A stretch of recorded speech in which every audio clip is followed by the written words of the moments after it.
الحمد لله رب العالمين والصلاة والسلام على سيدنا محمد وعلى آله وأصحابه أجمعين أما بعد اللهم فهمنا أسرار القرآن ووفقنا لخدمته في كل زمان وآن سبحانك لا علم لنا إلا ما علمتنا إنك أنت العليم الحكيم. Bapak Ibu jamaah salat subuh yang mudah-mudahan kita semuanya mendapatkan curahan rahmat Allah Subhanahu wa taala. Amin ya rabbal alamin.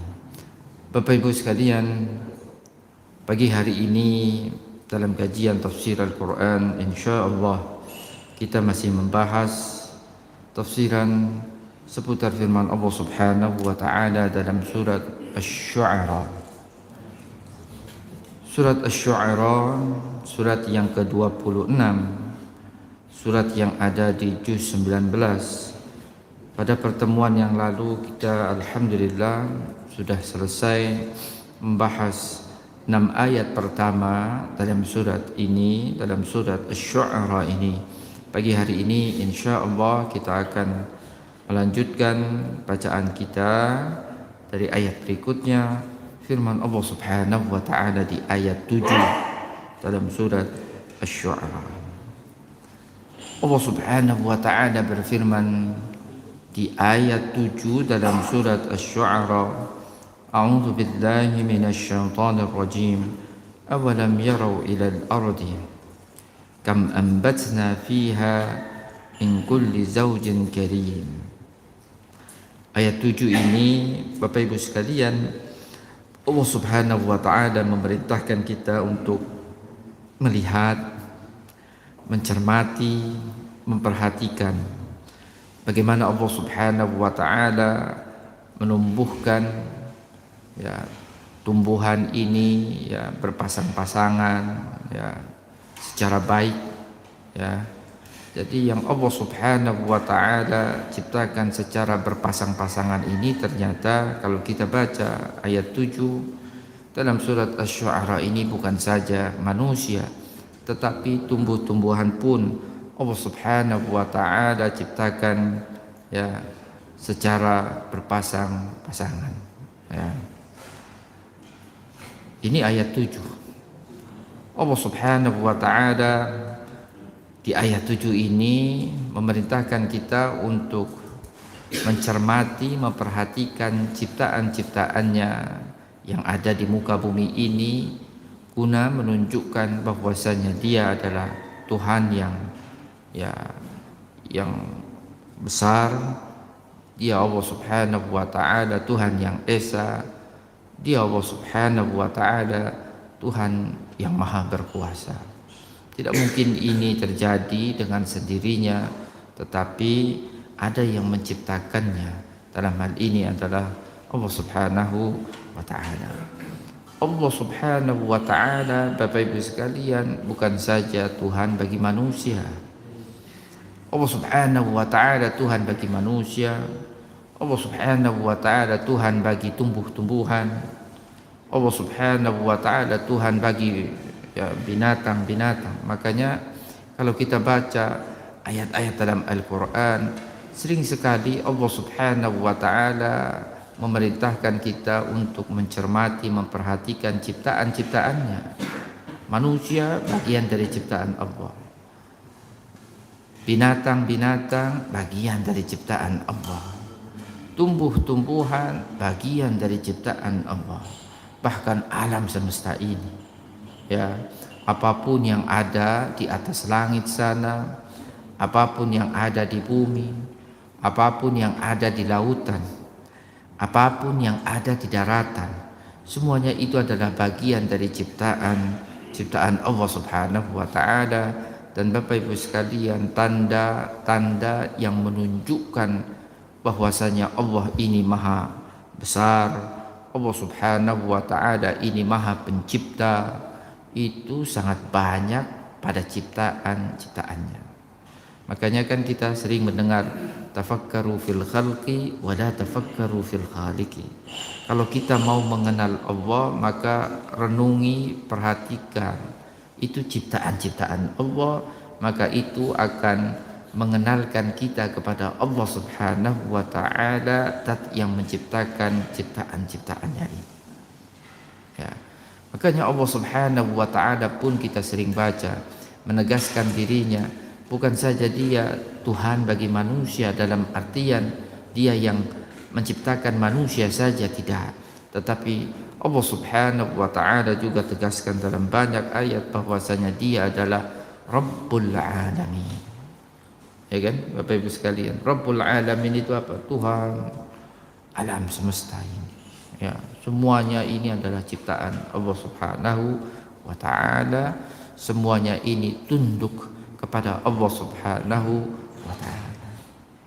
Makanya kalau kita baca ayat-ayat dalam Al-Qur'an yang bersujud, yang bertasbih kepada Allah Subhanahu wa taala bukan hanya dari kalangan manusia.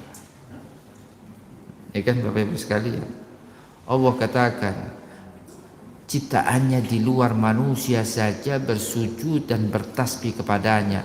Ini manusia yang Allah Subhanahu wa taala jadikan sebagai sebaik-baik ciptaannya. Kalau saja dia tidak bertasbih dan bersujud kepada Allah, maka keterlaluan ini yang namanya manusia.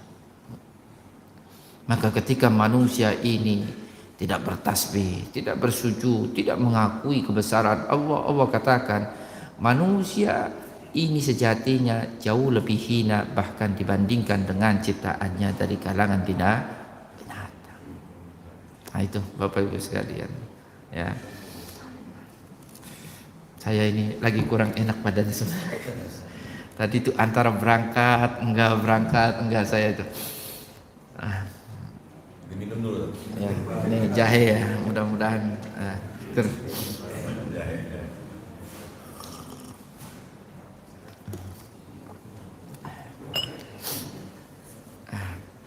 Dari tadi malam itu sudah bangun tidur, nggak bisa tidur kan, dekolgen kalau saya itu. Terus apa yang antangin tuh apa yang cairan itu, nah itu sudah tolak angin. Ya, kayaknya ada yang kurang, ada yang nggak beres badan saya ini.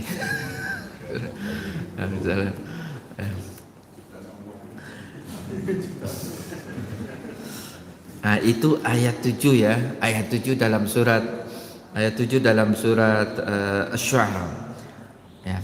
Awalam yarau ilal ardi kam ambatna fiha min kulli zawjin karim. Saya langsung baca saja tafsirannya. Awalam yanzuru ila ajaibil ardi. Apakah mereka tidak melihat ya ciptaan-ciptaan Allah yang menarik? Ajib, ajaib itu bentuk jamak dari ajib ya, ciptaan-ciptaan Allah yang menakjubkan yang ada di muka bumi ini. Ya, itu kalau Bapak Ibu menekuni apa bidang ilmu tumbuh-tumbuhan itu apa namanya? Biologi apa ya? Ya, apa botani. Botani ya, itu kan. Itu tentunya dia, makanya apa ya? Ada ayat dalam Al-Quran, innama yakhshallaha min ibadihil ulama'u. Kan ada ayat itu ya. Kalau kita baca ayat ini, orang bertambah ilmu, semestinya dia bertambah mengenal Allah Subhanahu wa ta'ala. Makanya disebutkan di ayat tadi itu, innama yakhshallaha min ibadihil ulama, ya. Orang yang takut kepada Allah itu adalah dari kalangan para ulama. Ulama yang dimaksud bukan hanya ulama tafsir, bukan hanya ulama fikih, bukan hanya ulama tauhid, tetapi ulama dalam artian yang jauh lebih luas. Karena ilmu Allah yang Allah Subhanahu wa ta'ala turunkan kepada kita bukan saja berkaitan dengan halal haram, Bapak Ibu sekalian. Ya kan? Ya. Kalau kita baca ayat-ayat dalam Al-Quran seperti ayat 7, bahkan ini kan berkaitan dengan ilmu tadi, botani, ilmu tumbuh-tumbuhan. Ya, orang yang dia mencermati, menggeluti bagaimana ya tumbuh-tumbuhan ini tumbuh, ya kan, dengan karakter yang dimilikinya. Ya. Orang tahu kalau tumbuh-tumbuhan itu berpasang-pasangan dari mana coba? Kalau secara kasat, secara luar kayaknya sama semuanya tumbuh-tumbuhan itu, ya kan? Tapi kalau orang yang mencermati ilmu botani tadi, itu tumbuh-tumbuhan juga ada sama seperti manusia, ada laki-lakinya, ada perempuannya, ya kan? Ibu sekalian, sama seperti binatang kan? Nah, ini. Ya, makanya Allah katakan di sini ya berkaitan dengan apa yang Allah tumbuhkan, ya. Allah katakan di sini zauj. Zauj itu kan ya berpasang-pasangan. Min kulli zaujin karim. Ya, min kulli zaujin karim artinya apa? Min kulli sinfin hasanin mahmud, dari setiap berpasang-pasangan yang baik. Ya. Kathirul khairi wal manfa'ah, yang banyak memiliki kebaikan, yang banyak memiliki kemanfaatan. Ya. Inna fi dzalika la ayatan. Ayat berikutnya, ayat 8. Inna fi dzalikal imbat, sesungguhnya dalam ya tumbuhnya tumbuh-tumbuhan itu la aya bahira, tanda yang sangat jelas, tadullu ala wahdaniyatillahi wa qudratihi, yang menunjukkan keesaan Allah, yang menunjukkan kebesaran Allah Subhanahu wa taala. Ya.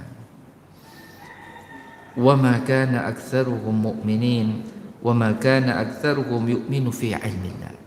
Tidak banyak dari mereka yang mengimani ilmu Allah Subhanahu wa taala. Fama'a zuhurid dalailis sati'ati yastamirru aktsaruhum ala kufrihim.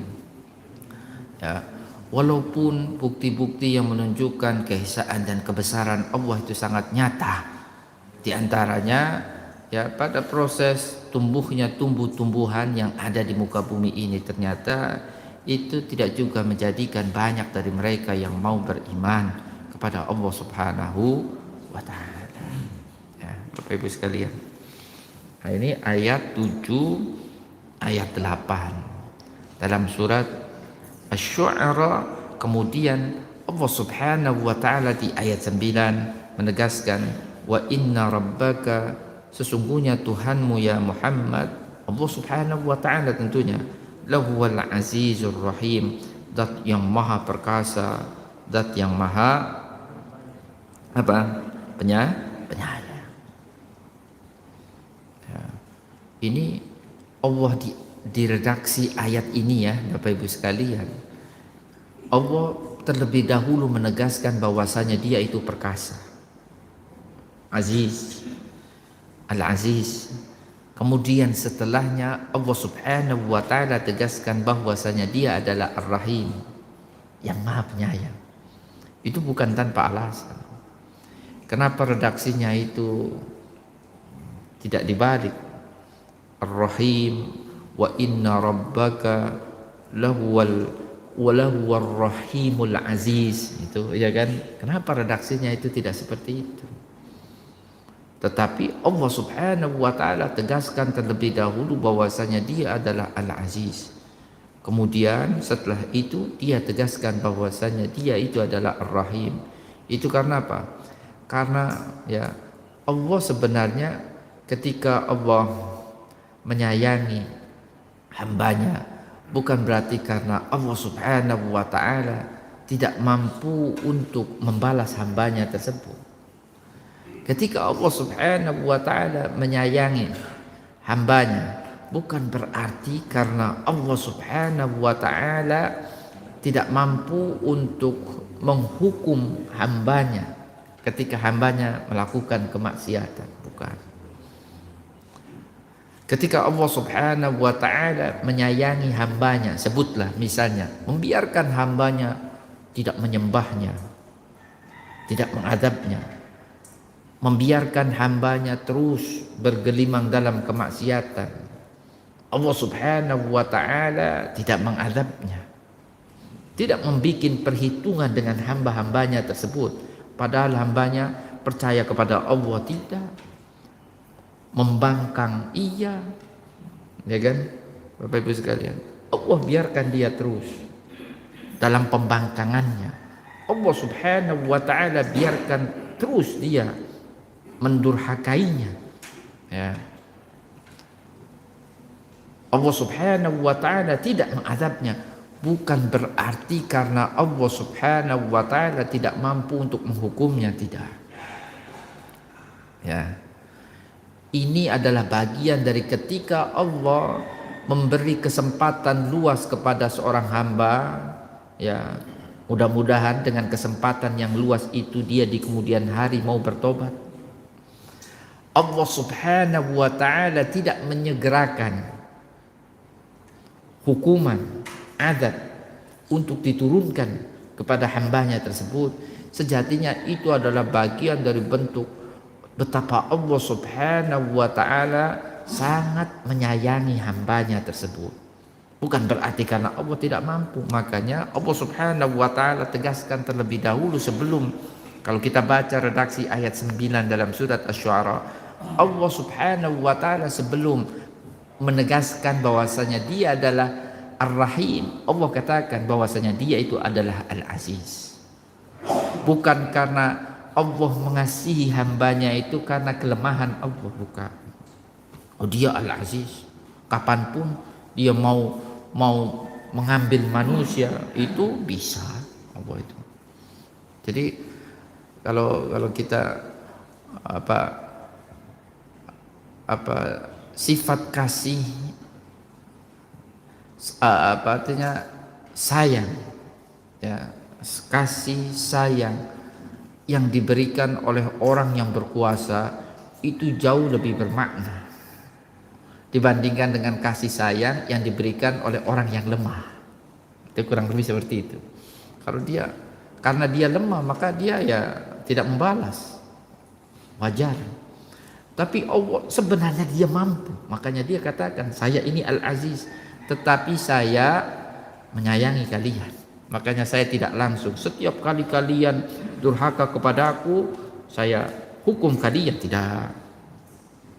Ya kan? Itu adalah bentuk dari luar biasa sayangnya Allah Subhanahu wa ta'ala kepada kita hamba-hambanya. Padahal Allah Subhanahu wa ta'ala maha perkasa. Kalau saja dia mau mengganti kita dengan jenis ciptaannya yang lain karena kedurhakaan kita, Allah juga bisa melakukan itu. Dan pernah Allah lakukan ini terhadap umat terdahulu. Dan pernah Allah lakukan. Ya, bagaimana Allah menghabisi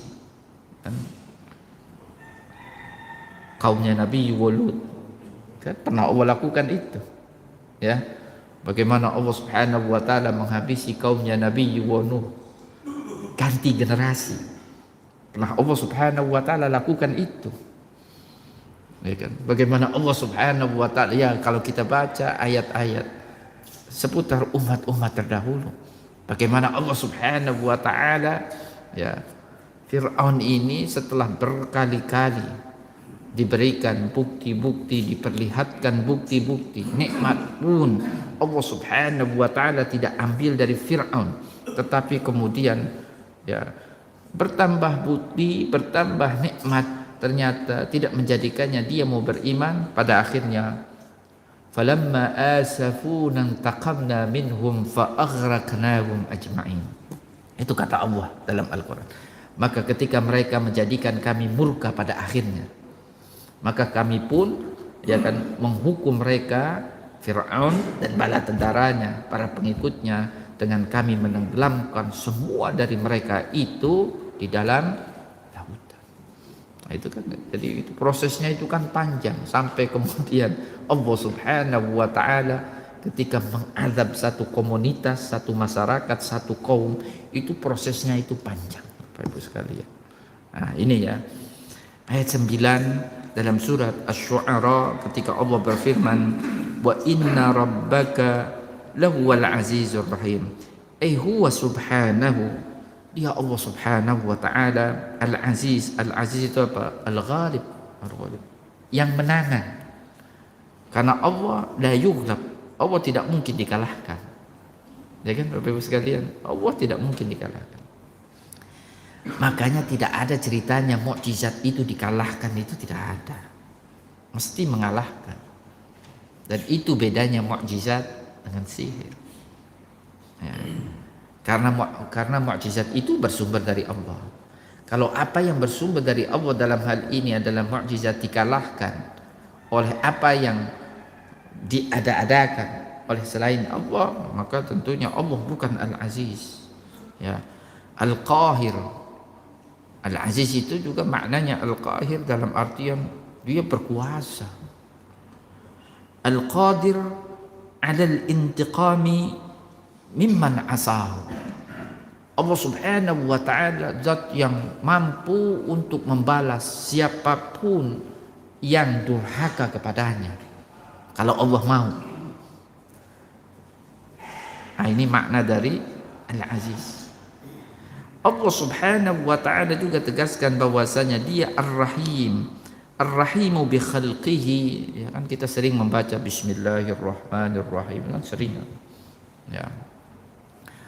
Ar-Rahim, Ar-Rahim itu ya kalau kita tafsirkan, kalau kita terjemahkan dalam bahasa Indonesia kan Ar-Rahim yang Maha Penyayang, ya kan?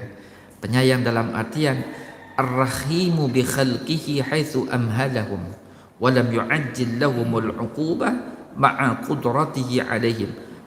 Bentuk dari ya sayangnya Allah Subhanahu wa taala kepada hambanya adalah lam yu'ajjil lahumul 'uqubah.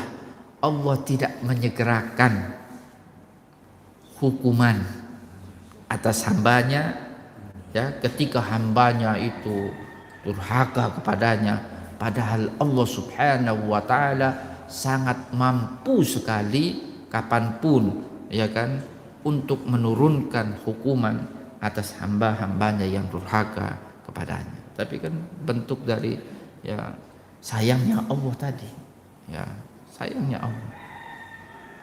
Ada berapa orang yang tidak beriman kepada Allah, ada berapa banyak orang yang durhaka kepada Allah, padahal Allah yang menciptakan mereka. Bapak Ibu sekalian, Allah yang memberikan rizki kepada mereka, tetapi Allah tidak diakui bahwasanya Dia yang menciptakannya, Dia yang memberikan rizki kepadanya.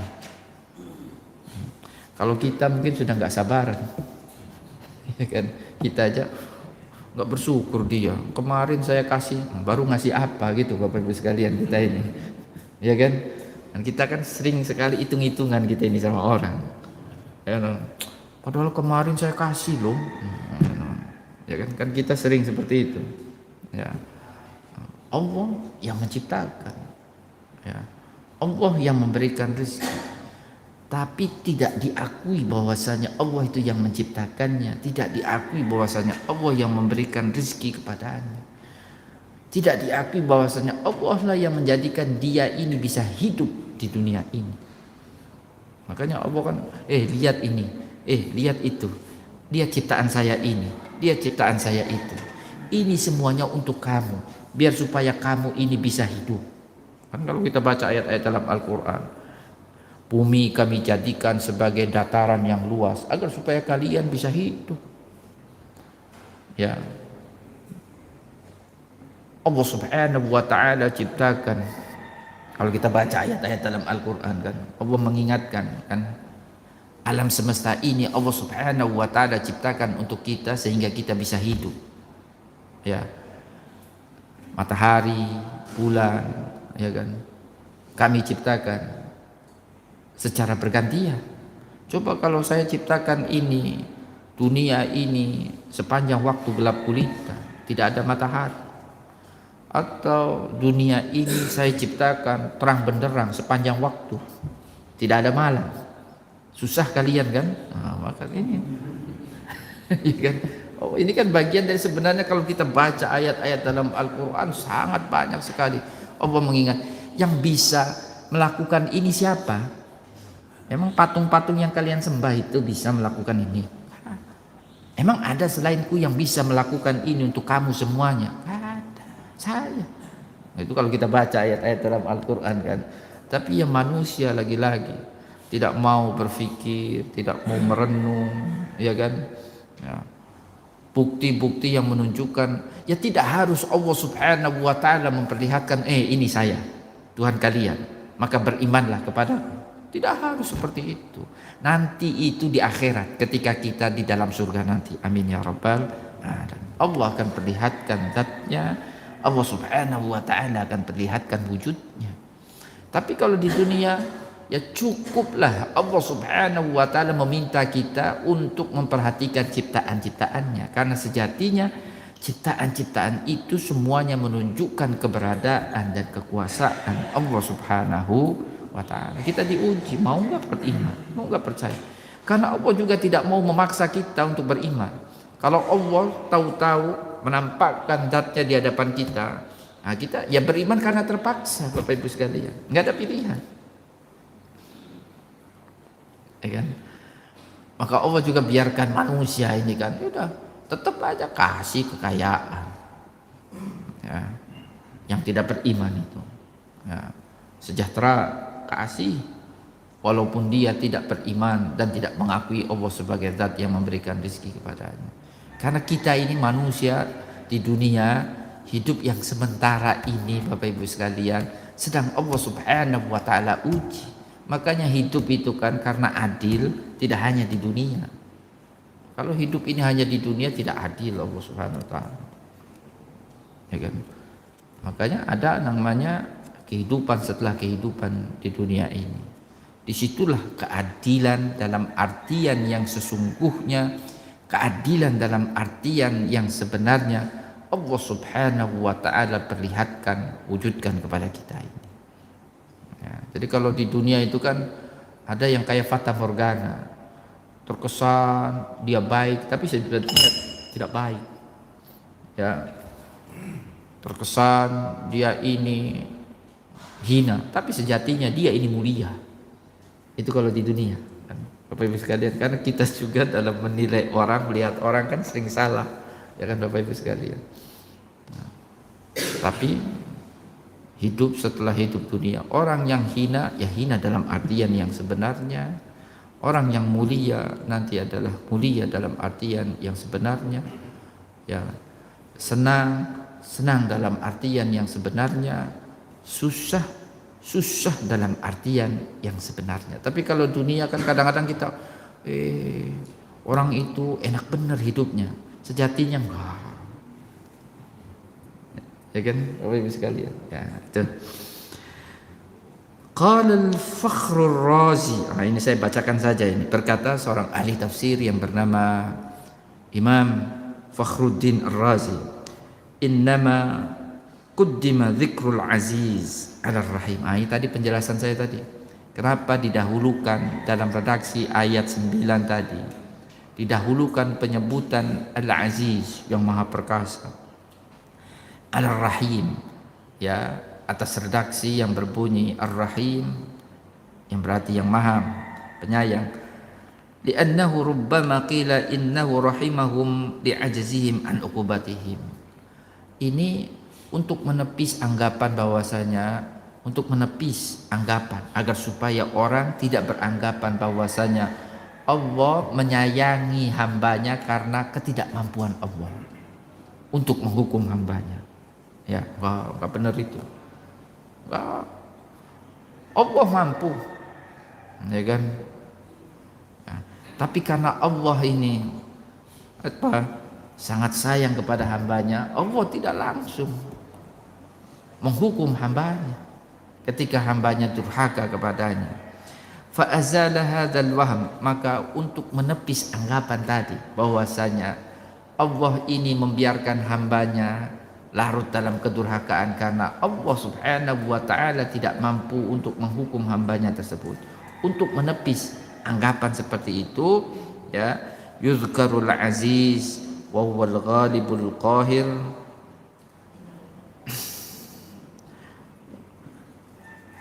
wa ma'a dzalika fa innahu rahimun bi ibadihi. Ya, kata aziz tersebut terlebih dahulu. Tapi setelah aziz Allah katakan bahwasanya dia adalah rahim. fa inna rahmata idza kanat ma'al qudratil kamila kanat a'zamu waq'an. Jadi ya, ketika sayang, ya, sikap sayang itu diberikan kepada orang yang dia berkuasa, itu kan jauh lebih jauh lebih membuktikan bahwasanya dia ini adalah benar, ya, sayang, ya. Karena kalau dia tidak sayang itu kan sebenarnya kapan saja dia mau membalas itu kan bisa, tapi karena dia begitu sayangnya dia tidak langsung membalas, begitu sayangnya dia tidak langsung menghukum, tetapi dia membiarkan. Mudah-mudahan dengan perjalanan waktu dia mendapatkan hidayah. Ya. Demikian kita baca ayat 9, wa inna rabbaka lahuwal azizur rahim. Setelah Allah Subhanahu wa taala menegaskan bahwasanya dia adalah Al-Azizur Rahim, kita baca ayat 10 dan ayat-ayat berikutnya. Kembali Allah Subhanahu wa taala berkisah kepada Nabi Muhammad sallallahu alaihi wasallam seputar kisah Nabi Musa dan Firaun. Ya, Bapak Ibu sekalian. Jadi wujud nyata dari aziznya Allah, wujud nyata dari rahimnya Allah itu bisa dibuktikan dengan kita membaca kisah Nabi Musa dan Firaun. Betapa Allah itu aziz pada akhirnya, ya kan? Dengan Allah Subhanahu wa taala menghabisi Firaun, walaupun katanya Firaun itu raja yang kuat. Tapi aziznya Allah itu Allah perlihatkan dengan pada akhirnya Allah Subhanahu wa taala menghabisi Firaun. Rahimnya Allah, berulang-ulang Fir'aun ini durhaka, berulang-ulang Allah Subhanahu wa taala balas dengan nikmat-nikmatnya. Ya kan? Prosesnya kan panjang sampai Allah Subhanahu wa taala pada akhirnya menghabisi Fir'aun ini. Azab demi azab, azab demi azab, tapi yang tidak membinasakan, tapi azab, tapi ini untuk mengingatkan Fir'aun. Sebelum Allah Subhanahu wa taala menenggelamkan Firaun itu kan sudah Allah turunkan mukjizat demi mukjizat, pun sudah Allah Subhanahu wa taala perlihatkan kepada Firaun melalui Nabi Musa. Ya. Kita baca coba ayat 10. Wa idznada rabbuka Musa ani'til qaumadz zalimin. Ingatlah ketika Tuhanmu ya Muhammad memanggil Musa, datanglah kepada kaum yang zalim, kaum Fir'aun. Kaum zalim yang dimaksud adalah kaumnya Fir'aun. Ala yattaqun, tidakkah kalian ini mau bertakwa kepada Allah Subhanahu wa taala. Jadi kalau kita baca ayat ini, ya, Fir'aun itu ya digambarkan sebagai sosok raja yang sangat zalim sekali. Zalimnya penguasa yang pernah ada itu ya Fir'aun, Bapak Ibu sekalian. Ya. Satu itu. Ya. Kemudian yang kedua, kalau kita baca redaksi ayat ini, yang diinginkan dari Fir'aun dan kaumnya itu adalah hanya mereka, kalau bisa mereka ini bertakwa kepada Allah Subhanahu wa taala. Bertakwa dalam artian takut kepada Allah Subhanahu wa taala. Jadi ajakan para nabi itu sama, Bapak Ibu sekalian. Kan kita juga sama kan, disuruh untuk bertakwa kan. Kalau kita baca ayat dalam Al-Qur'an, ittaqullaha haqqa tuqatih. Ya kan, banyaklah ayat-ayat dalam Al-Qur'an, ya. Sama Fir'aun juga ya diajak untuk bertakwa. Bertakwa kepada siapa? Kepada Tuhan yang sama, seperti halnya kita ini diminta untuk bertakwa kepada Allah. Fir'aun pun diminta untuk juga bertakwa kepada Allah. Karena yang mengutus Nabi Musa juga yang mengutus Nabi Muhammad sallallahu alaihi wasallam. Bertakwa dalam artian ya perintah Allah dijalankan, larangan Allah dijauhkan. Nah, itu kan takwa seperti itu. Makanya standar manusia di hadapan Tuhannya itu kan sama. Mau dia umat Nabi Muhammad maupun umat-umat terdahulu. Ini standar ini berlaku. Inna akramakum indallahi atqakum. Ini berlaku. Yang paling mulia di antara kalian siapa yang paling bertakwa kepada Allah. Ini berlaku bagi umat Nabi Muhammad sallallahu alaihi wasallam, juga bagi umat manusia secara keseluruhan. Ya, Bapak Ibu sekalian, ya. Dan itu adalah bagian dari ajaran inti Islam, ajaran yang dibawa oleh para nabi. Ya. Saya baca tafsirannya. Wa idnada rabbuka Musa wadhkur ya Muhammad. Ingatlah Muhammad. Liulaikal mu'ridin al-mukadzibin. Ya, untuk mereka ya orang-orang yang menolak, yang mendustakan, min qaumika, dari kaummu ya Muhammad. Jadi kan ayat kayak ini diturunkan kepada Nabi Muhammad untuk kemudian Nabi Muhammad menyampaikan kepada umatnya, ya, agar supaya dengan ayat ini umat Nabi Muhammad juga diingatkan. Jadi memberikan peringatan, pelajaran itu lewat kisah. Itu kerap kali dilakukan oleh Nabi Muhammad. Makanya Bapak Ibu sekalian, ya, kandungan kisah dalam Al-Quran itu kan bisa dikatakan sepertiga dari kandungan Al-Quran itu ya kisah-kisah itu. Karena ketika Allah hendak memberi pelajaran, ketika Allah Subhanahu wa ta'ala hendak memberi peringatan, itu diantara caranya adalah dengan menyampaikan kisah-kisah berkaitan dengan umat-umat terdahulu. Karena ini kan hukum apa ya? Hukum alam ya, Bapak Ibu sekalian. Hukum Allah, hukum alam ini ya sama saja. Ya, ini kan berputar terus ini. Ya kan? Ya.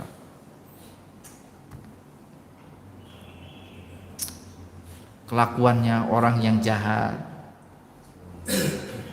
yang dilakukan oleh mereka dari kalangan umat-umat terdahulu, ya sama juga dilakukan oleh umat Nabi Muhammad, baik itu yang hidup semasa dengan Nabi Muhammad maupun yang akan hidup di kemudian hari. Ya. Fir'aun, ya kalau kita berbicara tentang Fir'aun ya identik dengan tadi sosok pemimpin yang zalim.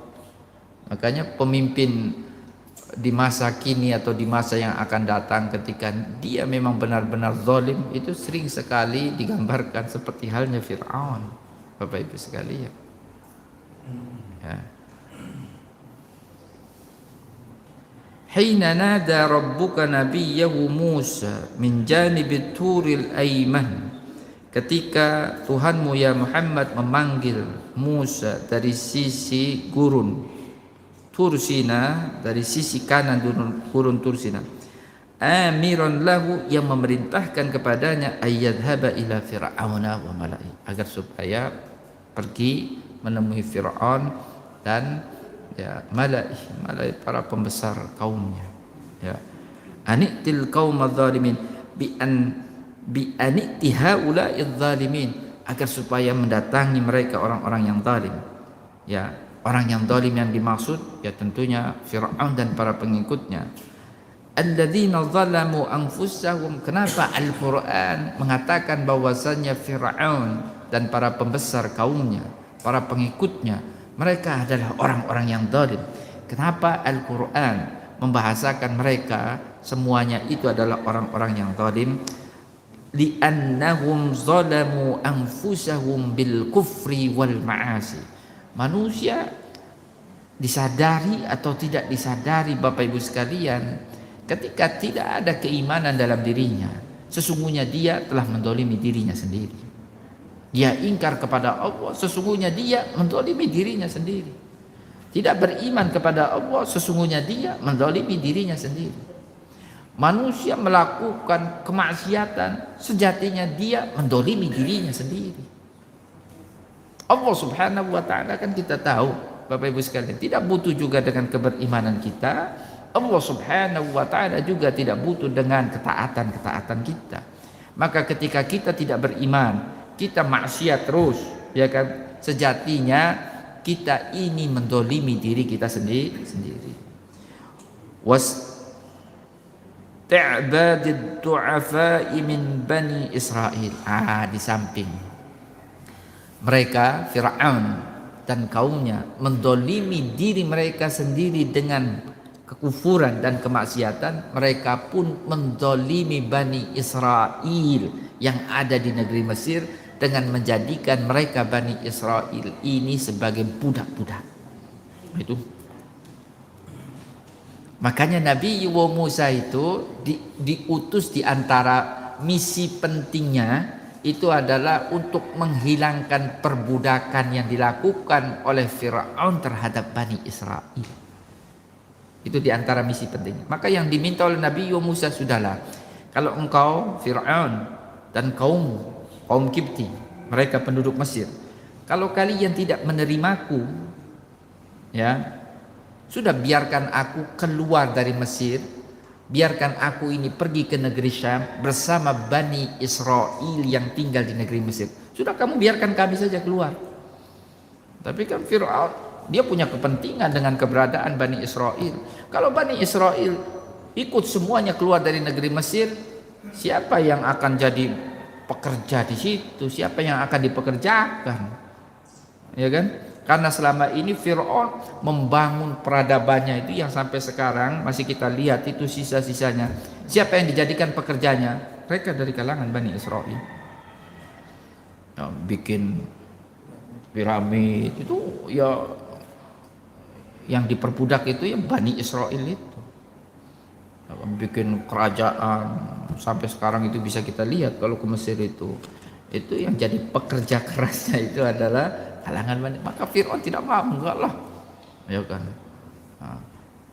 Itu sebenarnya Nabi Musa di antara misi sama seperti Nabi kita Nabi Muhammad, ya, di samping juga perbudakan wanita itu zaman jahiliyah itu mereka dimarginalkan, dipinggirkan, sangat diperlakukan secara tidak manusiawi. Maka misi penting Nabi Muhammad diantaranya itu adalah apa? Untuk memberdayakan kaum perempuan, memanusiakan kaum perempuan. Makanya kalau kita baca surat An-Nisa itu, Bapak Ibu sekalian, kenapa dalam Al-Quran itu ada surat An-Nisa yang artinya wanita? Enggak ada surat Ar-Rijal, surat laki-laki itu enggak ada. Karena laki-laki sangat berkuasa sekali pada masa itu. Ya, An-Nisa itu yang tadinya tidak mewarisi diberi hak waris. Ya kan, Bapak Ibu sekalian, yang tadinya perempuan ya ketika dinikahi tidak dapat apa-apa karena mahar yang dibayarkan itu untuk bapaknya, untuk walinya. Enggak, ini mahar ini kasih ke perempuan. Ya, yang tadinya perempuan ini, mohon maaf, ini kalau kita baca surat An-Nisa kan itu ya, semau-maunya laki-laki aja pada masa itu. Kawin cerai, nggak ada batasannya juga. Dia mau punya banyak perempuan istri itu mau 100 berapa kalau dia mampu. Wah, jangan kayak gitu. Ya, nggak boleh kalian itu menikahi perempuan ya sebanyak ini ya, maksimal 4. Ya, itu pun kalau kalian mau lebih dari 1 ada syaratnya, nggak gampang syaratnya. Itu kan diantaranya kan seperti itu, ya kan Bapak Ibu, Islam datang itu.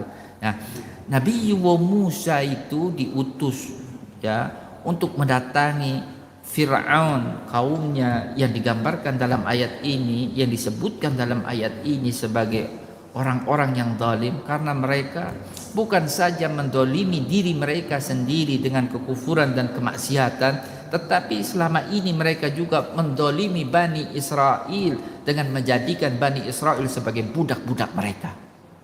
Maka Nabi Musa ini diutus dalam rangka itu. Anitil qaumadz zalimina qauma fir'auna, ya, kaum zalim yang dimaksud ay kaum Fir'aun. Ala yattaqun, ala yakhafuna iqaballah. Ala yattaqun, tidakkah kalian ini takut dengan azab Allah Subhanahu wa taala dengan kezaliman kalian? Qala rabbi inni akhafu ayyukadzibun. Ini jawaban Nabi Musa ketika diperintahkan oleh Tuhannya untuk menghadap Fir'aun. Wajarlah, Musa ini kan bukan Tuhan, apalagi dia diperintahkan untuk menghadap sosok yang bernama Fir'aun yang ya raja di raja, lalim, ya pokoknya ya Fir'aun itu yang salah sedikit aja itu tukang sihir itu langsung dieksekusi, salah sedikit saja kan itu kan, dia berkuasa penuh, yang bisa menghabisi hanya campur tangan Tuhan. Makanya kan langsung Tuhan ini kan campur tangan sudah habisin ya, karena dia sangat berkuasa. Nabi Musa tentunya juga paham siapa Fir'aun yang diperintahkan oleh Tuhannya untuk dia hadapi, karena Musa sendiri ya kan sejak kecil ya dia berada di istana kerajaan Fir'aun. Apa kata Nabi Musa? Ini akhafu saya khawatir mereka ini akan mendustakanku. Wa yadiku sadri, ya sadri apa, sempit dadaku karena mereka mendustakan. Wala yantaliqu lisani, ya kita tahu Nabi Musa itu kan ada masalah dengan lisannya ya, apalagi saya menghadapi sosok yang menakutkan, kemudian dadaku juga karenanya bisa sempit. Orang yang ngomongnya lancar saja karena takut itu bisa terbata-bata, ya kan? Orang nervous, ya kan? Orang karena takut kan, yang tadinya lancar itu bisa nggak bisa ngomong. Apalagi memang Nabi Musa yang bawaannya memang uqdatan min lisani, itu ada masalah dengan lidahnya. Nabi Musa itu kan ada ceritanya itu, ya kan Bapak Ibu sekalian. Fa arsil ila Harun, maka Nabi Musa meminta supaya Harun juga diutus untuk membersamainya menghadap Fir'aun. Ya. Maka satu-satunya Nabi yang diutus karena rekomendasi manusia itu ya Nabi Harun, karena dia atas permintaan Nabi Musa.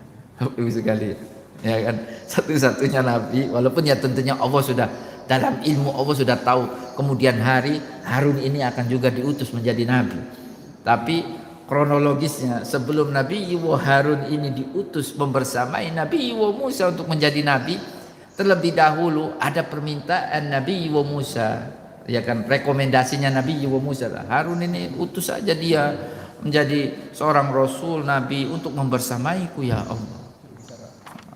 Karena itu apa ceritanya itu seperti itu. Fa arsil ila Harun liyu'inani ala tablighi risalah, utus ini Harun untuk membantuku dalam menyampaikan risalah kenabian ini. Apalagi yang aku hadapi ini bukan sembarang manusia, bukan sembarang orang, ini Fir'aun ya.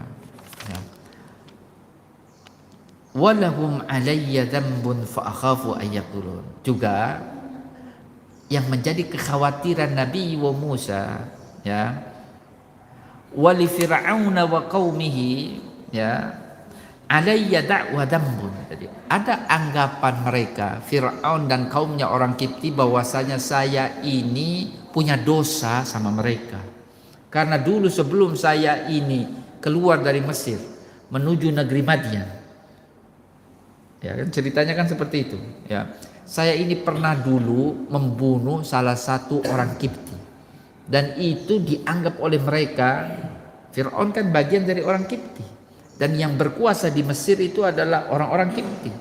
Musa itu adalah bukan dari kalangan orang Kipti, dia dari kalangan Bani Israel. Pernah sebelum ini saya memukul salah satu dari mereka dan mati, dan ini dianggap sebagai sebuah kesalahan besar bagi mereka. Saya khawatir mereka akan membunuhku ketika mereka tahu bahwasanya setelah sekian tahun dalam pengasingan Musa kembali balik ke kampung halamannya di negeri Mesir. Nah, saya takut itu. Wajar ya Bapak Ibu sekalian, manusia Musa ini, ya kan, manusiawi Bapak Ibu sekalian, ya kan. Jadi ada semacam rasa takut gitu kan. Nah, itu makanya Nabi kita Nabi Muhammad Bapak Ibu sekalian, ya kan, Sebenarnya kalau kita baca cerita nabi-nabi itu sama saja itu kan. Ya, tapi Nabi Muhammad itu bisa apa ya? Ya, saat itu sangat tenang sekali. Tidak ada rasa khawatir, tidak ada rasa takut dalam diri Nabi Muhammad. Dalam perjalanan hijrahnya Nabi Muhammad sallallahu alaihi wasallam, pada posisi ketika Abu Bakar itu dihantui rasa was-was, rasa takut yang sangat berlebihan. Abu Bakar itu kan dalam gua itu, gua Sur itu, kaum musyrikin sudah ada di mulut gua, takut. Apa kata Nabi Muhammad? La tahzan, innallaha ma'ana. Jangan khawatir.